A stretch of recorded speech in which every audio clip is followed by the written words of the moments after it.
यह कहानी है एक बंदर की, जो इंसानों की दुनिया में जीते हुए भी उनसे कहीं ज्यादा वफादार और मोहब्बत करने वाला था। किसी गांव में बूढ़ी सकीना अपने शौहर के साथ रहती थी। सकीना की 3 बेटियां थीं। उसका शौहर मदारी था, जो बंदर का तमाशा दिखाकर अपना और अपने बीवी बच्चों का पेट पालता था। वह अपने बंदर से बहुत ज्यादा प्यार करता था, बिल्कुल अपने बच्चों की तरह। उसने उस बंदर को छोटे से पाला था। मदारी की बीवी सकीना भी उसे अपना बेटा मानती थी। एक दिन मदारी बंदर को लेकर अपनी रोजी रोटी के लिए दूसरे शहर गया। दूसरे गांव में जब वह तमाशा दिखाकर घर वापस आने लगा तो अचानक उसे दिल का दौरा, हार्ट अटैक पड़ा और वह फौरन जमीन पर गिर गया। बंदर रोता तड़पता और बिलख रहा था, मेरे मालिक को क्या हो गया? लेकिन मदारी तो अब इस दुनिया से जा चुका था। मदारी की बीवी और बेटियों पर तो जैसे कहर टूट पड़ा। उनका रो रो कर बुरा हाल था। बंदर सबको तसल्ली दे रहा था, लेकिन सकीना सबसे ज्यादा परेशान थी। मेरी जवान जहान बेटियां हैं, मैं अब इन्हें कैसे पालूंगी? मेरे तो सर की छत ही ना रही। चलो और कुछ नहीं, इनका बाप अपनी बेटियों के लिए इज्जत से 2 वक्त की रोटी तो लाता था। कुछ दिन बाद सब्र और शुक्र करके सकीना ने फैसला किया कि वह अपने गांव में समोसे बेचेगी और उसका प्यारा बेटा बंदर उसकी मदद करेगा। बंदर सकीना की परेशानी को अच्छी तरह समझ रहा था। उसने सकीना के हाथ पर अपना हाथ रखकर उसे तसल्ली दी। यह इशारा था कि वह एक बेटा बनकर उसका साथ देगा। सकीना ने इधर उधर से कुछ पूंजी जमा की और समोसे बनाने का सामान ले आई। पूरी रात जागकर उसने और बंदर ने समोसे तैयार किए। जब दिन का उजाला फैला तो सकीना ने समोसों का थाल उठाकर बंदर के सिर पर रखा और खुद घर से बाहर निकल आई। उसने अपनी तीसरी बेटी को भी अपने साथ लिया। तीनों बेटियां जवान और खूबसूरत थीं। सकीना, बंदर और उसकी बेटी चलते हुए बाजार तक आए। पूरे रास्ते सकीना समोसों के लिए आवाजें लगाती रही, लेकिन बूढ़ी आवाज में इतना दम कहाँ था। अलबत्ता उसने एक बात नोट की, लोग समोसों की बजाय उसकी बेटी को घूर घूर कर देख रहे थे। बेटी घबराकर खुद को चादर में छुपाने लगी। कुछ ही देर में कुछ अय्याश नौजवान सकीना के पास जमा हो गए। क्या दाम लगाओगी बुढ़िया? एक लड़के ने आगे बढ़कर कहा। सकीना ने समोसों की कीमत बता दी। तीनों लड़के एक दूसरे के हाथ पर हाथ मारकर जोर जोर से हंसने लगे। अरे बुढ़िया, हम तेरी बेटी का दाम पूछ रहे हैं, इन बेकार समोसों का नहीं, जिन्हें इस बंदर ने उठा रखा है। ये समोसे तो इसी बंदर को खिला दे। लड़के ने जबरदस्ती एक समोसा उठाकर बंदर के मुंह में ठूंस दिया और दूसरे ने आगे बढ़कर सकीना की बेटी को पकड़ लिया। सकीना बुरी तरह घबरा गई। उसकी बेटी भी घबराकर चिल्लाने लगी। बंदर को यह सब देखकर शदीद गुस्सा आया। उसने सिर पर रखे समोसों का थाल जमीन पर फेंका और एकदम उन लड़कों पर झपट पड़ा। लड़के बंदर को यूं हमला करते देख घबरा गए। बंदर ने अपने लंबे लंबे नाखूनों से लड़कों को बुरी तरह घायल कर दिया, लेकिन खींचतान में सकीना की बेटी के कपड़े फट गए। वह सख्त शर्मिंदा हो रही थी और बुरी तरह रो रही थी। लोग उनके पास जमा होकर तमाशा देख रहे थे। लड़के जख्मी होकर भाग गए, लेकिन सकीना का दिल चाहता था कि वह अपनी किस्मत पर मातम कर ले। सारे समोसे मिट्टी में लथपथ हो गए थे और लोग उसकी बेटी के फटे हुए कपड़ों की वजह से उसे घूर घूर कर देख रहे थे। अब घर जाना चाहिए, यहां रहकर अब क्या करें?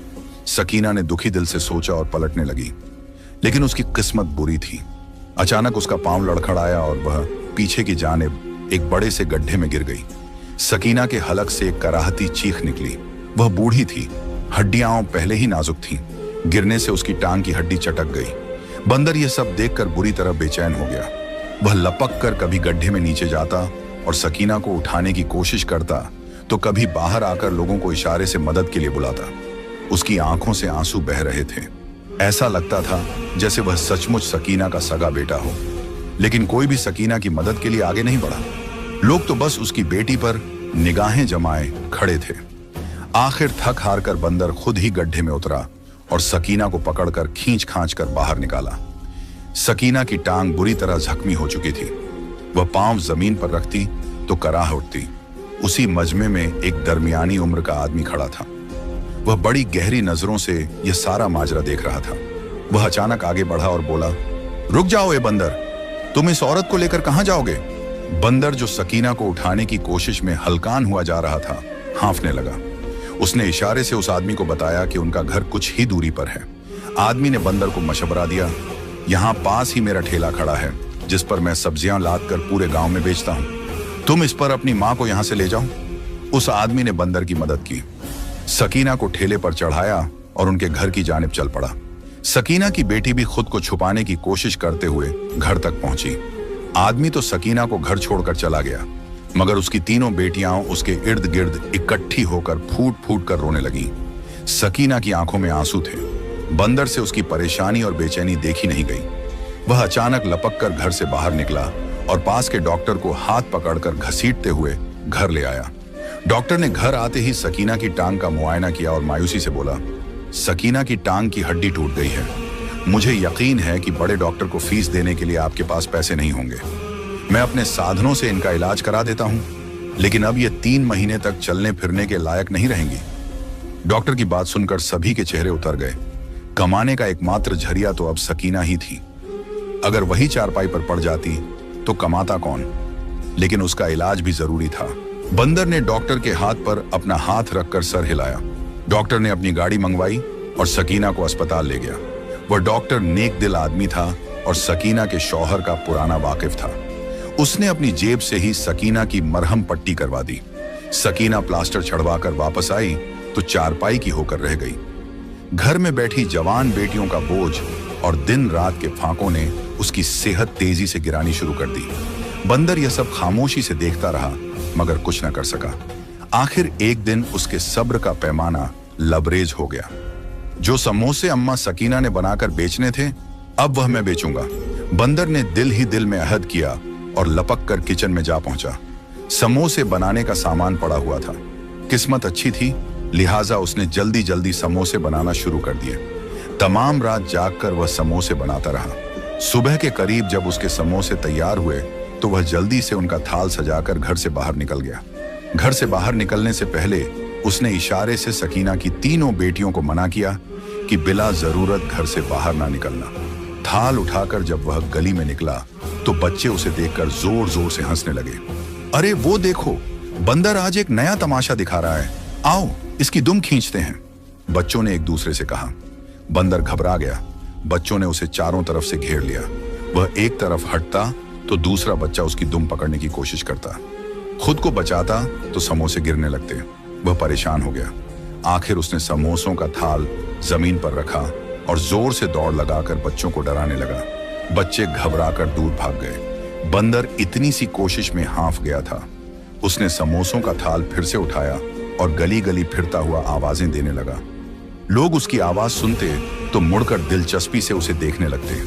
अरे ये देखो, ये कैसा बंदर है जो सर पर समोसे रखकर बेच रहा है।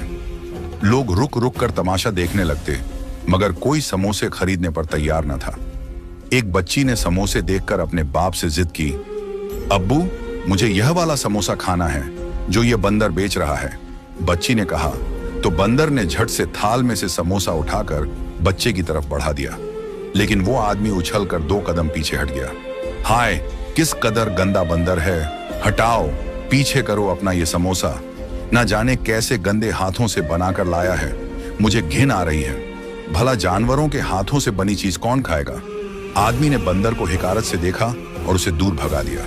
घबराकर बंदर ने थाल उठाया और गलियों में घूमता रहा, मगर कोई भी खरीदार ना मिला। उसकी आंखों में आंसू आ गए। दोपहर सिर पर आ चुकी थी और अभी तक उसका एक भी समोसा नहीं बिका था। थक हार कर वह बड़े बाजार में निकला। यहाँ कल ही तो वह सकीना के साथ आया था। बाजार में फिरते फिरते वह ग्राहक ढूंढने लगा, मगर कोई उसके समोसे ना खरीदता, बल्कि लोग उसे हंसी का पात्र बना रहे थे और दूर भगा देते थे। शाम ढलने लगी। थक हार कर बंदर समोसों का थाल जमीन पर रखकर एक पत्थर के ऊपर बैठ गया। उसकी आंखों से आंसू बहने लगे। आज अगर समोसे ना बिके तो घर में पकाने के लिए भी कुछ ना होगा। अम्मा और बहनें भूखे सोएंगी। यह ख्याल बंदर को चैन ना लेने देता था। वह जानता था कि सकीना का कोई बेटा नहीं और ऐसे मुश्किल वक्त में सिर्फ वही था जो उनका सहारा बन सकता था। बंदर अपनी ही सोचों में गुम था जब अचानक वह चौकन्ना हो गया। कोई उसके सामने खड़ा उसे दिलचस्पी भरी निगाहों से देख रहा था। कौन हो तुम और ये समोसे उठाकर क्यों घूम रहे हो? किसी मदारी के पास से भाग निकले हो? एक आला किस्म का लिबास पहने शख्स उसके सामने खड़ा था। चेहरे से अंदाजा होता था कि वह बड़ा मालदार आदमी है। बंदर ने झट से समोसों का थाल उसके सामने किया और इशारे से बताने लगा, समोसे खरीद लो, घर में खाने को कुछ नहीं है। आदमी की दिलचस्पी और बढ़ गई। लगता है कि तुम कमाई करने के इरादे से निकले हो, मुझे बताओ क्या बात है। उसकी दिलचस्पी देखते हुए बंदर ने इशारों से ही उसे अपने घर के बारे में बताया। आदमी एकदम मुस्कुरा उठा, अरे वाह, तुम तो बड़े कमाल के हो। तुम ऐसा करो, ये सारे समोसे उठाकर मेरी दुकान पर ले चलो। मैं एक मिठाई वाला हूं और मुझे रोजाना समोसों की जरूरत होती है। तुम्हारे समोसे देखने में तो बहुत अच्छे लग रहे हैं। आदमी ने एक समोसा उठाया और मुंह में डालकर छका। उसके चेहरे के हाव भाव ही बदल गए। वाह, ये तो बड़ा मजेदार है, मैं यह सारे समोसे खरीद लूंगा। आदमी ने जल्दी से जेब से रकम निकाली और बंदर की जानिब बढ़ा दी। बंदर की आंखें हैरत से फैल गईं। उसने सारे समोसे लपक कर उस सेठ की दुकान तक पहुंचा दिए। सेठ ने उससे पक्का मुआहिदा कर लिया, अब तुम रोजाना मेरी दुकान पर समोसे दे जाया करो, मैं तुम्हें बदले में रकम दिया करूंगा। बंदर के लिए यह बेहद खुशी की बात थी। शाम ढल रही थी। वह रकम हाथ में दबोचे तेजी से दौड़ता हुआ घर आ पहुंचा। उसे यकीन था रकम देखते ही घर वाले खुशी से पागल हो जाएंगे, मगर दरवाजे से अंदर दाखिल होते ही वह बुरी तरह से चौंका, क्योंकि आंगन में सकीना की चारपाई के साथ ही कुर्सी पर एक शख्स बैठा था। यह शख्स कोई और नहीं बल्कि वही था जिसने कल अपनी ठेली पर डालकर सकीना को घर पहुंचाया था। बंदर को देखते ही उसके चेहरे के तासुरात अजीब से हो गए। बंदर खामोशी से गया और सकीना की चारपाई पर चढ़कर बैठ गया। उसने इशारे से शख्स से पूछा कि वह घर में क्यों आया है। साथ ही बंदर ने एक निगाह अपनी बहनों पर डाली जो घर के कामकाज में मशगूल थीं। बंदर के अंदाज से वह शख्स समझ गया कि घर का सरपरस्त यही है। वह आगे होकर बोला, मैं सकीना से शादी करना चाहता हूं। ये औरत मुझे पसंद आई है। अरसा हुआ मेरी बीवी का इंतकाल हो चुका है। मेरी कोई औलाद नहीं। इन लड़कियों की सूरत में मुझे बेटियां मिल जाएंगी और मेरे तन्हा दिनों का कोई साथी हो जाएगा। बंदर पर यह अल्फाज पहाड़ बनकर टूटे। उसने पलटकर सकीना को देखा तो उसके चेहरे पर रजामंदी नजर आई। शायद सकीना भी हालात से बुरी तरह घबरा गई थी। वह चाहती थी कि एक मर्द उनका सहारा बन जाए। उसने उस आदमी की ख्वाहिश कबूल कर ली। बंदर हैरान था, लेकिन वह कुछ बोल ना पाया। उसे तो बस अपनी बहनों और मां की फिक्र थी। उसने दिल में सोचा, कहीं इस शख्स का कोई लालच ना हो। मगर सकीना ने उस आदमी के साथ निकाह कर लिया। वह दिन भर सब्जी बेचा करता था। शाम के वक्त घर आता तो सकीना से बातें करने लग जाता। सकीना की बेटियां जब उसके सामने खाना रखती तो वह मजे लेकर खाता। चंद दिन तो बड़े अच्छे गुजरे। बंदर भी रोज समोसे मिठाई वाले की दुकान पर पहुंचाने लगा और उसे अच्छी आमदनी होने लगी। एक रोज वह जरा जल्दी घर आया। दरवाजे से अंदर दाखिल हुआ तो उसकी निगाह सामने पड़ी, जहां उसकी बहनों का कमरा था। सकीना का नया शौहर फरदोस दरवाजे में खड़ा अंदर झांक रहा था। ये यहां पर क्यों खड़ा है? बंदर के जहन में सवाल आया। वह लपक कर आगे आया और हल्के से एक चीख जैसी आवाज निकाली। वह आदमी बुरी तरह से हड़बड़ाकर पलटा। बंदर को देखते ही उसके चेहरे का रंग उड़ गया और वह लपक कर घर से बाहर निकल गया। बंदर को शदीद गुस्सा आया। यह देखने के लिए वह आदमी वहां क्यों खड़ा था। बंदर दबे कदमों से दरवाजे तक आया। उसने हल्का सा दरवाजा खोलकर देखा और उसके रोंगटे खड़े हो गए, क्योंकि अंदर चारपाई पर उसकी बहनें सो रही थीं। सोने की वजह से उनका लिबास बेतरतीब था और कोई भी मर्द उनकी तरफ गलत नीयत से देख सकता था। बंदर का खून खोलने लगा। उसे यकीन हो गया कि यह शख्स उसकी बहनों पर बुरी नजर रखता है। वह सकीना के कमरे में गया, जहां वह अपनी दवाइयां ले रही थी। बंदर ने सोचा कि मौका अच्छा है, उसे बात कर लेनी चाहिए। उसने इशारे से सकीना को बताया कि वह आदमी वहां क्या कर रहा था। सकीना पहले तो हैरान हुई, फिर उसे बहुत गुस्सा आया। तू हद से ज्यादा शक्की हो गया है। तुझे इंसानों वाली कोई बात भी याद नहीं। ऐसा नहीं है, वो उन्हें अपनी बेटियों की तरह समझता है। शायद कोई जरूरत होगी इसलिए अंदर देख रहा होगा। सकीना ने बंदर को झिड़क दिया। वह अपने नए शौहर पर बहुत भरोसा करने लगी थी। बंदर बुझी हुई दिल से घर से बाहर निकल आया, लेकिन अब उसने पक्का इरादा कर लिया कि वह हर वक्त फरदोस पर नजर रखेगा। फरदोस ठेला लेकर जाता तो शाम गए ही वापस आता। बंदर की पूरी कोशिश होती कि उसके आने से पहले वह घर में पहुंच जाए। फरदोस भी जब घर में बंदर को घूमते फिरते देखता तो उसका मुंह कड़वा हो जाता। बंदर की अब पूरी कोशिश थी कि वह जल्द से जल्द अपनी बहनों के रिश्ते ढूंढकर उनकी शादियां करवा दे। उस दिन बंदर समोसे का थाल लेकर मिठाई वाले की दुकान पर पहुंचा तो वहां एक खूबसूरत सा नौजवान खड़ा था। बंदर को देखते ही उसने प्यार से उसकी जानिब हाथ बढ़ाया। कैसे हो दोस्त? बंदर को बड़ा अच्छा लगा। उसने इशारे से मिठाई वाले से पूछा, ये कौन है? तो वह हंस दिया, अरे ये मेरा बेटा है और 2 बेटे और भी हैं। ये तीनों जुड़वा हैं।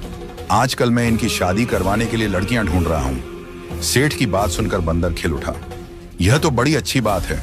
मेरी 3 बहनों की शादी अगर इस मिठाई वाले के घर हो जाए तो कितना अच्छा होगा। लड़के भी बड़े शरीफ लग रहे हैं। बंदर ने दिल ही दिल में सोचा, लेकिन यह आदमी बगैर दहेज के अपने बेटों की मेरी बहनों से शादी नहीं करवाएगा।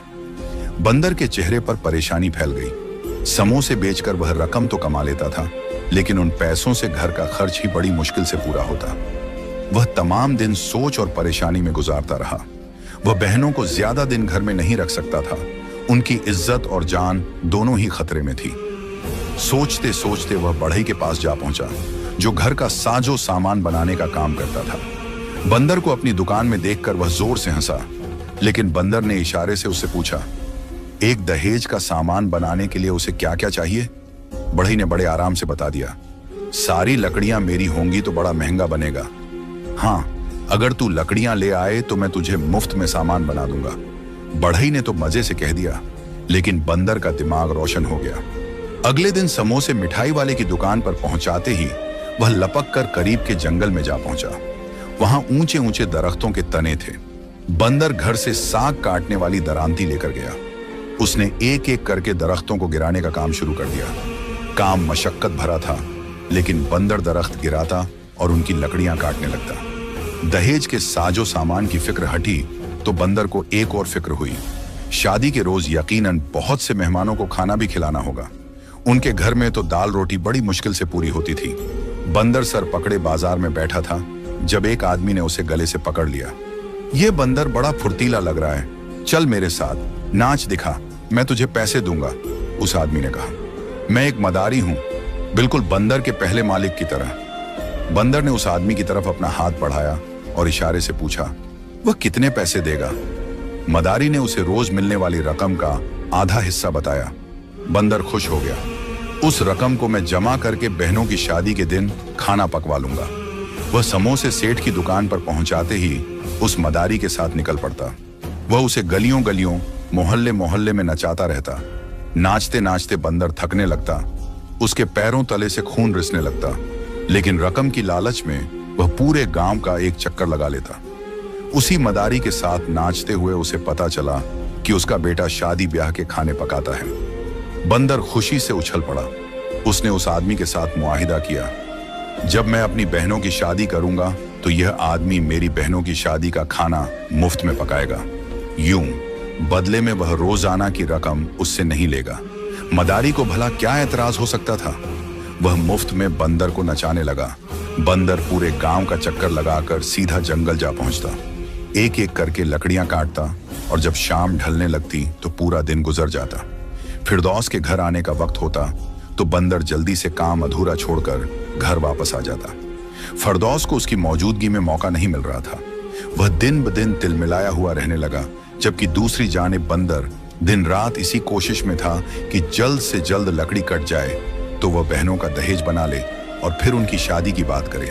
फिरदौस को बंदर को देखकर बड़ा गुस्सा आता था, क्योंकि वह पूरी रात जागकर समोसे बनाता रहता और साथ साथ बहनों की निगरानी भी करता था।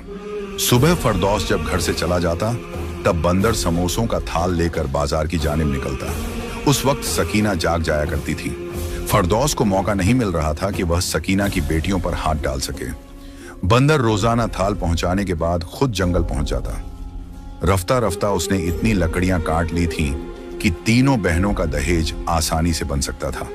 जिस दिन उसने आखिरी बहन के दहेज की लकड़ियां मुकम्मल की, वह बड़ा खुश था। कल सुबह आकर यह सारी लकड़ियां बढ़ई की दुकान पर पहुंचा दूंगा, फिर जल्द ही बहनों का रिश्ता मिठाई वाले से मांग लूंगा। बंदर ने खुशी खुशी सोचा और घर वापस आ गया।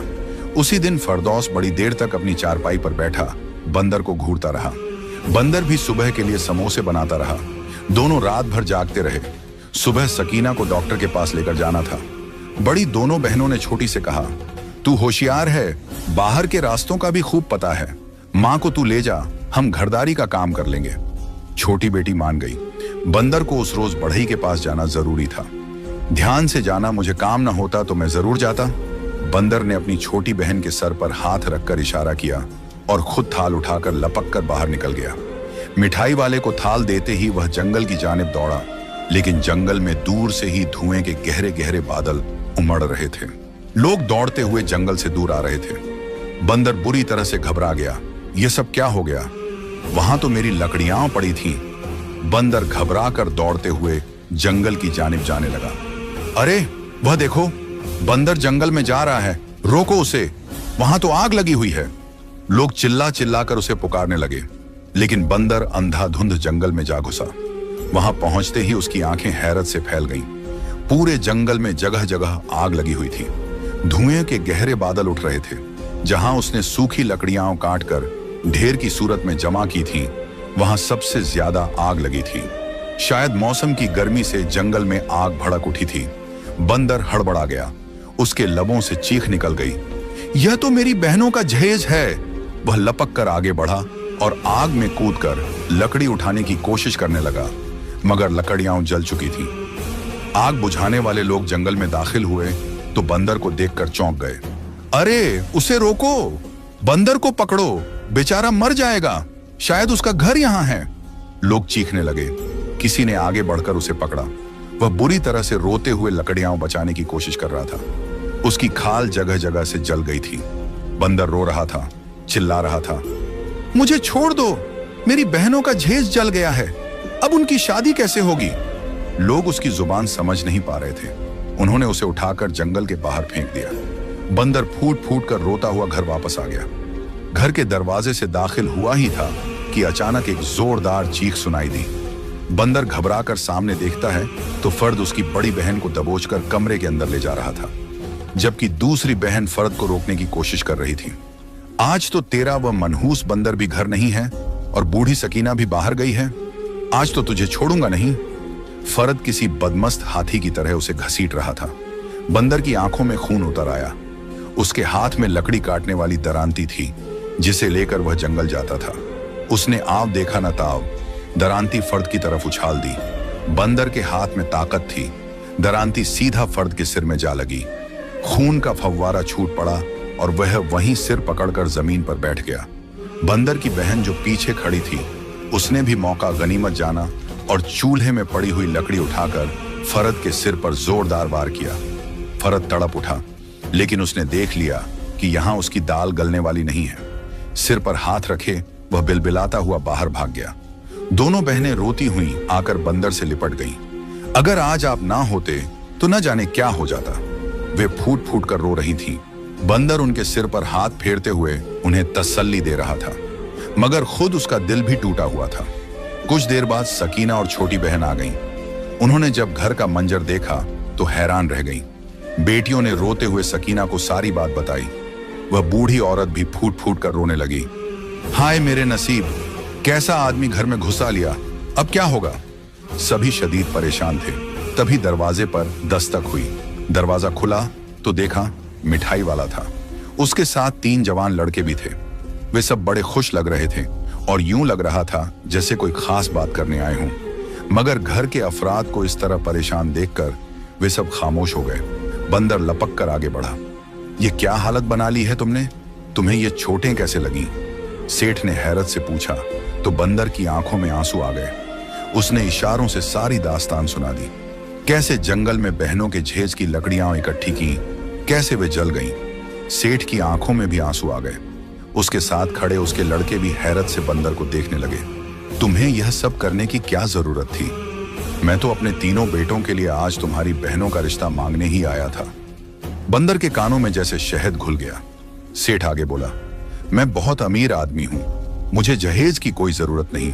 हाँ, अगर तुम चाहते हो कि तुम्हारी बहनों का जहेज बने तो उसका बंदोबस्त मैं कर दूंगा, मगर मेरी एक शर्त है। सेठ की आवाज आखिर में गीली हो गई थी। बंदर समेत सभी चौंक गए। खुशी की खबर के साथ ही उसने उन्हें परेशान भी कर दिया था। क्या शर्त है? जहेज की कीमत तुम अदा करोगे? सेठ ने बंदर की जानिब इशारा किया।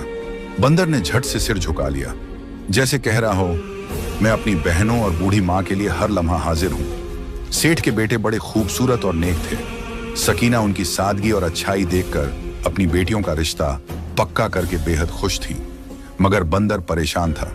न मालूम सेठ ने किस कीमत की बात की थी। सेठ ने अपने वादे के मुताबिक बंदर की बहनों का शानदार जहेज बनाया, और जब उनकी रुखसती होने लगी तो बंदर ने आगे बढ़कर सेठ का हाथ पकड़ लिया। आपने किस कीमत की बात की थी? बंदर ने इशारे से पूछा। सेठ जोर से हंस पड़ा। वो कीमत तुम हो। मैं चाहता हूं कि तुम मेरी दुकान पर मुलाजिम की हैसियत से नहीं, बल्कि एक बेटे की हैसियत से काम करो। मैंने देख लिया कि आजकल के जमाने में अपनी सगी औलाद भी इतनी काबिल और मोहब्बत करने वाली नहीं होती जितना कि तुम हो। ऐसी वफादारी तो ढूंढने से भी नहीं मिलती।